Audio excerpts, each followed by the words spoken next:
Et bonjour YouTube, bonjour à tous les êtres lumineux, j'espère que vous passez une bonne journée. Je vous retrouve sur une toute nouvelle vidéo pour vous parler de ma transition végétale. J'ai fait un sondage sur mon compte Instagram.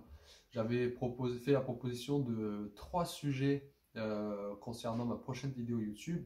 Et le sujet qui a été le plus demandé, c'est ma transition végétale. Ça me fait vraiment plaisir et je vais pouvoir vous partager du coup, comment je suis arrivé à boire des jus de légumes maison, quel a été mes déclics, quelle a été aussi mon expérience par rapport à l'alimentation, comment je mangeais, etc.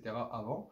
Donc voilà, on va faire ça très simplement et ce sera très appréciable, je pense, pour vous de savoir un petit peu mon parcours et je pense que vous allez vous retrouver sur pas mal de points par rapport à ma transition alimentaire. Ça peut être très très intéressant.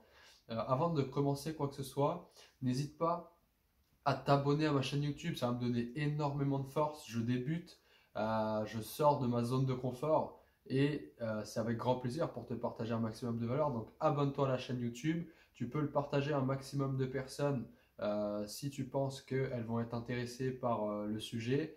Like, commente aussi un maximum pour que ça m'aide dans le référencement de YouTube. Ça me ferait très très très très plaisir. Du coup, ma transition végétale. Par quoi commencer? Bah, comme tout le monde, hein, au début, je mangeais un peu tout et n'importe quoi, de la viande, du poisson, des produits transformés. Quand j'étais tout petit, j'étais un très grand drogué au sucre. Le Nutella, je bouffais des moitiés de pots de Nutella sur des tartines Harris dans du lait de vache avec plein de chocolat poulain dedans. Enfin, vraiment, drogué au sucre. D'ailleurs, je me rappelle que j'avais des grosses crampes à l'estomac après mes petits déjeuners. Des fois, j'avais des grosses constipations, etc. J'avais des suées, etc. Tellement que j'avais mal au ventre. Et du coup, bah, le médecin me donnait des médicaments. Bien sûr qu'on me disait que le Nutella, c'est pas bon pour la santé, mais vu que j'aimais ça, bah, on m'en privait pas forcément. On me disait sans cesse que c'était pas bon, mais j'étais têtu, j'étais drogué. Et d'ailleurs, en parlant du sucre, la dernière fois, je regardais un documentaire sur le sucre extrêmement intéressant. Je pourrais vous le partager si vous venez me demander sur Instagram quel est le documentaire. Je vous le partagerai avec grand plaisir. C'est sur YouTube.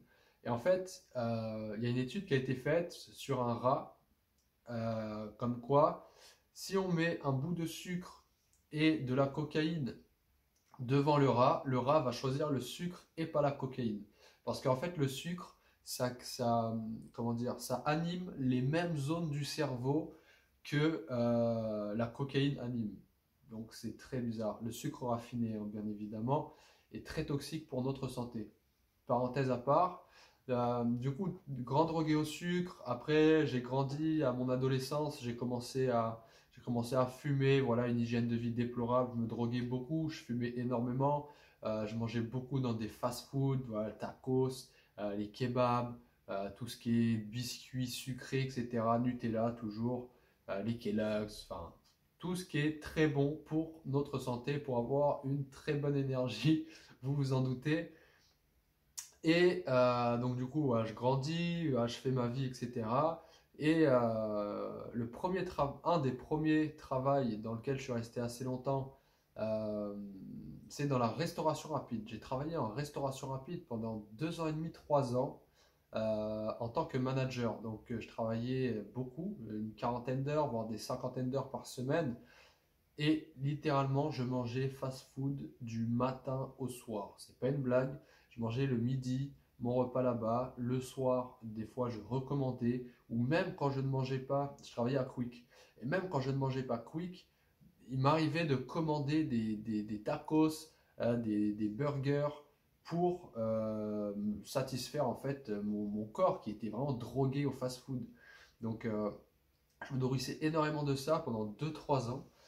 Et après, j'ai eu des problèmes aussi familiales qui ont fait que je suis rentré dans une grosse période de dépression et qui m'a amené, du coup, j'étais instable émotionnellement, en plus de mon hygiène de vie déplorable, parce que je fumais toujours, je me droguais toujours, euh, qui m'a amené du coup à avoir un début d'ulcère. Donc je me réveille un matin, des crampes au ventre comme jamais j'ai eu, à rester plié comme ça dans le lit. J'avais vraiment, vraiment mal. C'était atroce. En plus, quand tu es tout seul, c'est pas évident. Quand tu as mal quelque part, tu as un mot physique, c'est pas évident d'être tout seul dans ton petit studio, etc. Donc j'ai appelé un de mes meilleurs potes à ce moment-là. Je lui ai expliqué que j'allais vraiment pas bien, que je pouvais pas me déplacer. Euh, S'il pouvait m'aider en fait à m'amener aux urgences. Je suis allé aux urgences. On m'a diagnostiqué un début d'ulcère. Pour vous expliquer, un début d'ulcère, c'est des trous qui commencent à se former dans votre estomac. Donc en fait, imaginez une paroi rose et toute lisse, et à l'intérieur de cette paroi, en fait, à des endroits, elle est rongée. Elle est rongée, et un vrai ulcère, ça fait des petits trous comme ça dans l'estomac à force d'être rongée. La paroi, bon, au bout d'un moment, il n'y a plus de paroi, donc elle est trouée. Donc c'est ça un ulcère. Moi, j'avais un début d'ulcère très compliqué. Du coup, c'est à ce moment-là que j'ai eu quand même une prise de conscience. Je me suis dit, mais what the fuck, quoi. C'est pas normal que j'en arrive là. Je suis jeune, j'ai une vingtaine d'années. Euh, Enfin, il faut que je comprenne comment j'ai eu cet ulcère. D'accord, les drogues, euh, la restauration rapide, etc. Mais il n'y a pas que ça. Du coup, de fil en aiguille, même si c'était le plus gros, le plus gros truc, bien évidemment. De fil en aiguille, je commence à m'intéresser à la santé, d'accord? À la santé, surtout à l'alimentation. Donc je me renseigne sur les fruits, les légumes, le bio, pourquoi pas le bio, le lait de vache, pourquoi le lait de vache, pourquoi pas le lait de vache, les laits végétales, pourquoi, lesquels, etc. Je savais même pas que ça existait. Enfin voilà, je découvrais un univers en fait, je découvrais un tout autre univers. Et en fait, ça fait vraiment 1 ou 2 ans que mon alimentation change réellement. C'est-à-dire qu'avant, voilà, je mangeais sainement, mais je mangeais, voilà, je mangeais sainement, c'est-à-dire j'essayais de plus trop manger de produits transformés, de plus trop manger de sucre comme du Nutella, etc. ou de prendre d'autres marques qui paraissaient plus saines. Mais j'avais toujours des brûlures à l'estomac, une digestion très compliquée, voilà, toujours des troubles en fait à droite et à gauche qui se manifestaient. Euh, donc là, sur ces 2 dernières années, j'ai arrêté de fumer avec des fois des multiples reprises, mais j'ai arrêté de fumer définitivement et j'en suis fier. Ça me fait vraiment du bien. Et j'ai totalement changé mon régime alimentaire et surtout ma conscience envers l'alimentation, envers ce que j'achetais.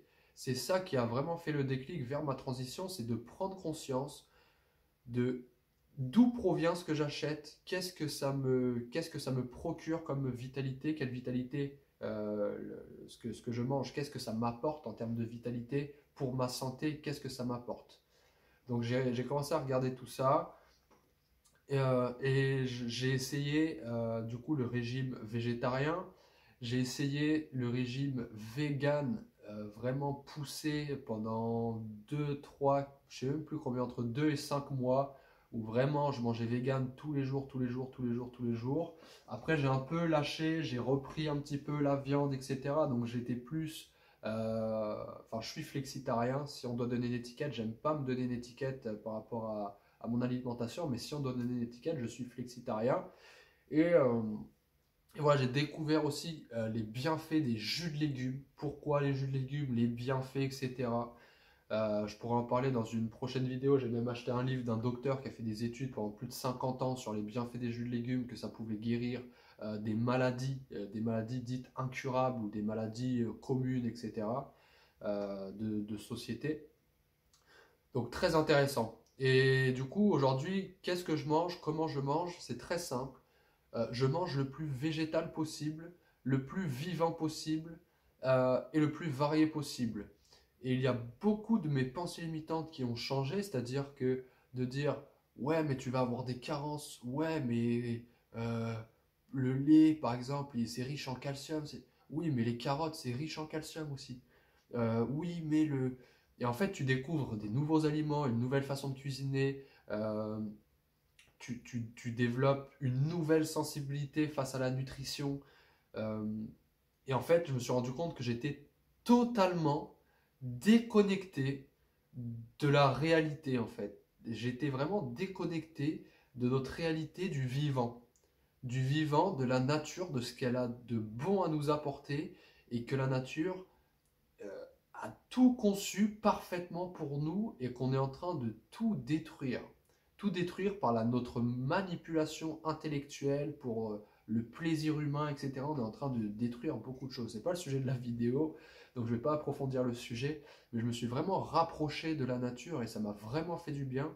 J'ai développé une sensibilité, j'adore cuisiner de plus en plus, j'aimais déjà avant, mais là de plus en plus, j'ai vraiment un lien très fort avec les aliments.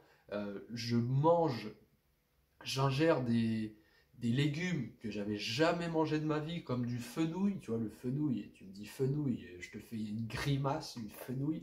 Là, je te fais du fenouil en jus, j'adore, je te le bois comme, pas comme mon eau du robinet pour ceux qui ont vu ma story Instagram, mais je te le bois comme du nectar, c'est magnifique, c'est super bon.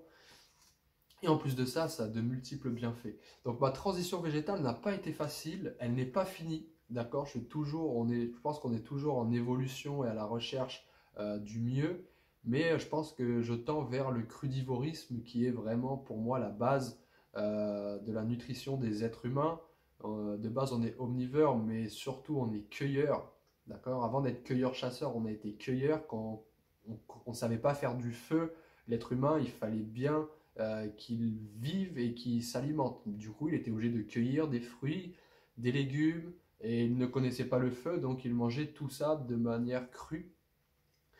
Donc j'essaie de me rapprocher voilà, de notre nourriture de base, tout en me faisant plaisir, bien évidemment, parce qu'aujourd'hui, je te fais des gros burgers. C'est des burgers où il n'y a pas de viande, il n'y a pas de fromage, mais je t'assure que tu te régales de façon phénoménale. Je te fais des tagines, je te fais des, on peut tout faire, d'accord? On peut tout faire. Moi qui adore le sucré, je me régale à faire des sneakers vegan.